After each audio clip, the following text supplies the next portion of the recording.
미국 대통령 선거에서 도널드 트럼프의 승리와 권력 복귀는 현대 역사에서 가장 중요한 순간 중 하나로 평가되고 있습니다.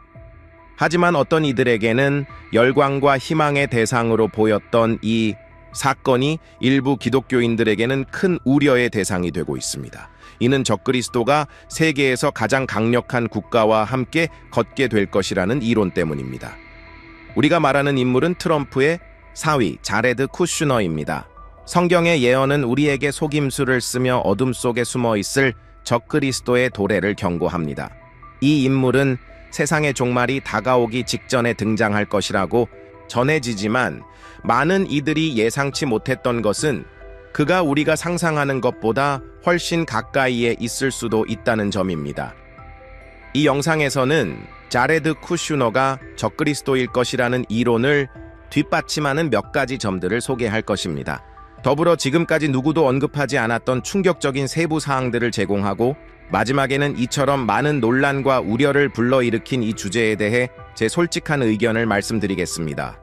요즘 우선 시작하기 전에 제 채널을 구독해 주시고 알림 설정도 꼭 해주시길 부탁드립니다. 제가 여러분의 영적 성장을 돕고 성경을 쉽고 간단하게 이해할 수 있도록 도와드리고 싶기 때문입니다. 알겠죠? 그럼 이제 시작해 보겠습니다. 도널드 트럼프라는 이름은 오랫동안 전 세계적으로 의견을 분열시켜 왔습니다. 많은 이들에게 그는 체제와 악의 이념에 맞서 싸운 상징이며 세계 엘리트에 도전할 용기를 가진 유일한 인물로 보입니다. 그러나 다른 이들에게는 소수자를 탄압하는 독재자로 여겨지고 있습니다. 그의 권력 복귀 이면에는 더 깊은 의도가 있을까요? 도널드 트럼프가 적그리스도의 길을 닫기 위한 도구로 사용되고 있는 걸까요? 곧 몇 가지 답변을 드리겠지만 우선 자레드 쿠슈너에 대해 알아보고 왜 많은 기독교인들이 그를 적그리스도의 화신으로 보고 있는지 이해해 봅시다. 쿠슈너는 43세의 미국 기업인이자 투자자로 트럼프의 딸 중 한 명과 결혼하였으며 미국 대통령으로서 첫 임기 동안 장인인 트럼프의 고문이 되면서 세계적으로 유명해졌습니다. 쿠슈너는 정통 유대인 가문 출신으로 사업과 정치 분야에서 매우 영향력 있는 이력을 가지고 있습니다. 2017년 이후로 그와 적그리스도를 연관짓는 이론들이 제기되기 시작했습니다. 어찌됐든 요한계시록의 인물은 정치, 종교, 경제적으로 강력한 무대에서 등장할 것이기 때문입니다. 이 이론의 지지자들이 제기하는 또 다른 점은 적그리스도가 전 세계적인 대위기 속에서 인류의 문제에 대한 해결책을 제시하며 등장할 것이라는 점에서 쿠슈너가 그 역할에 매우 부합한다는 것입니다. 이는 그가 트럼프의 두 번째 정부에서 강력한 인물 중 하나로 다시 부상할 가능성이 높기 때문이며 이미 러시아와 우크라이나 간의 갈등, 이스라엘과 주변 국가들 간의 심각한 위기 등 중대한 문제들을 해결하여 세계의 평화를 가져오겠다고 약속한 바 있기 때문입니다. 이제 자레드 쿠슈너가 누구이며 세계에 얼마나 큰 영향력을 미치고 있는지 알게 되었으니 그가 성경에서 예언된 적그리스도로 식별되는 5가지 주요 요점으로 넘어가 보겠습니다. 첫 번째, 이스라엘과의 밀접한 관계, 정통 유대인인 쿠슈너는 이스라엘과 중동의 문화 및 정치에 대해 깊이 이해하고 있습니다. 이는 그가 최근 몇 년간 미국과 아랍 국가들 간 외교에서 중요한 인물로 부상하는 데 기여했습니다. 그는 항상 이 지역에서 평화 협정을 시도할 때 도널드 트럼프를 대리하여 대표해왔습니다. 더불어 적그리스도가 이스라엘에서 올 것이며 어쩌면 단 지파에서 올 것이라는 생각도 있습니다. 이 이론은 구약 성서의 구절 해석과 유대 전통의 뿌리를 두고 있습니다. 예를 들어 창세기 49장 17절에 야곱의 축복에서 다는 길 옆에 뱀으로 묘사되는데 많은 이들이 이를 기만적이고 배신적인 인물을 암시하는 것으로 봅니다. 또한 요한계시록에서는 단 지파가 하나님에 의해 봉인된 지파 목록에 빠져 있습니다. 이로 인해 이 이론의 지지자들은 이것이 부정적인 무엇인가, 어쩌면 적그리스도와의 연결을 나타내는 신호라고 믿게 됩니다. 두 번째, 아브라함 협정. 1920년 12월에 체결된 아브라함 협정은 중동에서 역사적인 변화를 가져왔습니다.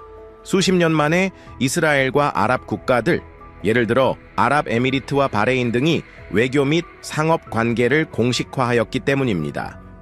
이 협정은 미국이 주도하였으며 그 주요 설계자 중 한 명이 바로 자레드 쿠슈너였습니다. 그는 이 지역의 평화와 안전의 약속 아래 이들 국가들을 한데 모으기 위해 끊임없이 노력했습니다. 성경적 관점에서 많은 이들은 아브라함 협정을 단순한 외교 조약 이상의 것으로 보고 있으며 요한계시록 예언의 성취로 해석합니다.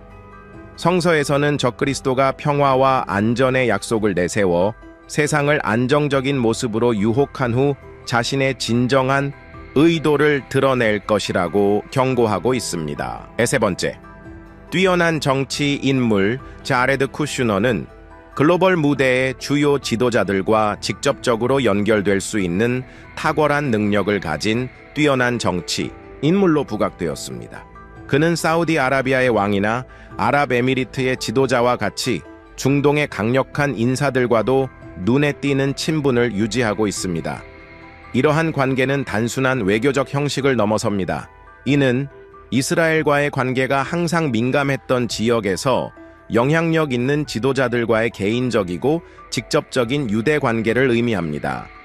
정통 유대인 정치인인 쿠슈너가 이들 지도자들로부터 우호적이고 존중받는 태도로 맞이받는 것은 그가 이전에는 불가능해 보였던 다리를 놓을 수 있는 능력을 지녔음을 보여줍니다. 더불어 그는 많은 이 지도자들이 생각하는 것과 일치하는 보수적인 정치적 견해를 공유하고 있습니다. 이러한 카리스마와 강력한 통치자들과의 친밀감은 요한계시록 13장에서 언급된 종말의 때 여러 나라들의 신뢰와 지지를 얻어 전 세계를 포괄하는 동맹을 상징하는 지도자를 연상시킵니다.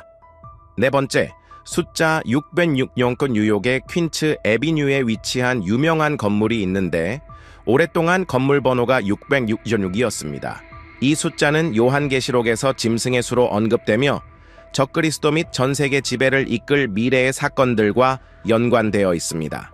2007년 이 건물은 쿠슈너 가족에 의해 매입되었고 이는 그가 적그리스도일 수 있다는 이론에 더욱 불을 지폈습니다. 요한계시록 13장 16절부터 18절까지의 성서는 짐승의 표, 이름 또는 그 이름의 숫자 606이 없으면 아무도 사고 팔 수 없다고 언급합니다. 재정적인 어려움을 겪은 후 쿠슈너 가족은 그 건물에 대한 통제권을 상실하였고 2018년 다른 기업이 소유권을 인수하여 대대적인 리모델링을 진행하며 건물의 번호조차 변경하였습니다. 지금은 논란의 여지가 있는 숫자에서 벗어나기 위해 아마도 660 퀸츠 애비뉴로 불리고 있습니다. 그럼에도 불구하고 많은 이들은 쿠슈너와 숫자 606의 관계가 여전히 더 큰 의미의 상징이라고 해석합니다. 오늘날 이 건물은 주요 비즈니스 센터로서 대기업과 명품 매장이 입주해 있습니다. 다섯 번째, 실리콘밸리와의 연결 요한계시록에서 성경은 적그리스도가 인류를 완전히 통제할 시기가 올 것이라고 언급합니다. 이를 위해 적그리스도는 모두에게 필수적인 짐승의 표로 알려진 일종의 표시 시스템을 사용할 것입니다. 이 표시를 가진 사람들만이 경제활동이나 거래에 참여할 수 있게 될 것입니다. 이로 인해 많은 이들은 적그리스도의 통제가 사람들을 완전히 감시할 수 있는 기술을 통해 이루어질 것이라고 믿게 됩니다. 오늘날 인공지능, 감시 시스템, 안면 인식 카메라, 심지어 건강, 재정 및 위치 정보를 추적할 수 있도록 이식되는 마이크로칩과 같은 첨단 기술들이 이미 개발되었습니다. 자레드 쿠슈너는 미국의 기술 중심지인 실리콘밸리와 강력한 인맥을 가지고 있으며 이곳에서는 전 세계에서 가장 혁신적인 인공지능과 감시 기술이 탄생하고 있습니다. 트럼프의 첫 번째 정부 동안 쿠슈너는 기술 부문을 백악관에 가까이 끌어들이기 위해 노력하며 혁신 기술의 활용을 통해 공공 서비스와 안전 서비스를 향상시키려 했습니다. 이 이론을 믿는 이들에게는 정치 지도자들과 대형 기술 기업들 간의 이러한 관계가 적그리스도가 지배할 통제 시스템의 시작으로 보일 수 있습니다. 실리콘밸리는 다양한 첨단 기술의 중심지이며 만약 전 세계적인 지도자인 적그리스도가 이러한 도구들을 이용할 수 있다면 사람들의 삶을 통제할 수 있는 강력한 수단을 갖게 될 것입니다. 과연 쿠슈너가 정말 적그리스도일까요? 이 모든 점에서 쿠슈너의 행보는 그가 요한계시록의 짐승일 수도 있다는 믿음을 사람들로 하여금 갖게 만들 수 있습니다. 트럼프는 많은 이들에게 사랑받는 인물이지만 다른 이들에게는 미움의 대상이기도 합니다. 하지만 미국 대통령의 사위인 쿠슈너는 동일한 수준의 거부감을 받지 않고 있습니다. 이는 그가 뛰어난 능력과 복잡한 상황을 처리하는 재능 덕분에 모든 이들에게 존경받는 인물로 만들 수도 있습니다.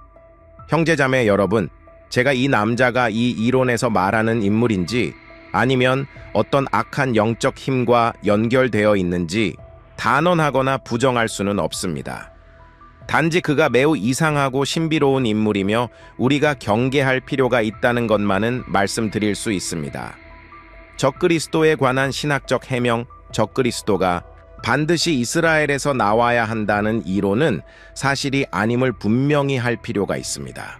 바다에서 올라오는 짐승이 야곱의 아들 단 지파와 연결된다는 주장은 신학적으로 뒷받침되지 않습니다. 사실 초기 교회의 창시자들을 포함한 대부분의 고대 신학자들은 적그리스도가 이스라엘이 아니라 로마에서 나타날 것이라고 믿었습니다. 당시 로마는 유대인과 기독교인들을 억압했던 제국이었기 때문입니다. 우리가 집중해야 할 것은 이 점입니다. 성경은 적그리스도가 하나님에 맞서 싸울 인물이라고 말하며 그의 국적은 이 이야기에서 가장 중요하지 않은 부분입니다. 하나님은 우리가 적그리스도가 어디서 올지 추측하기보다 그분이 지구상에서 행하시는 일에 주목하기를 원하십니다. 우리는 단지 징조들을 관찰해야 합니다. 두려움에 떨기 위함이 아니라 하나님과 함께하는 삶의 중요성을 기억하고 그분의 말씀에 대한 믿음과 신뢰를 굳건히 하기 위함입니다. 적그리스도가 언제 나타나 대환란을 시작할지는 누구도 모릅니다.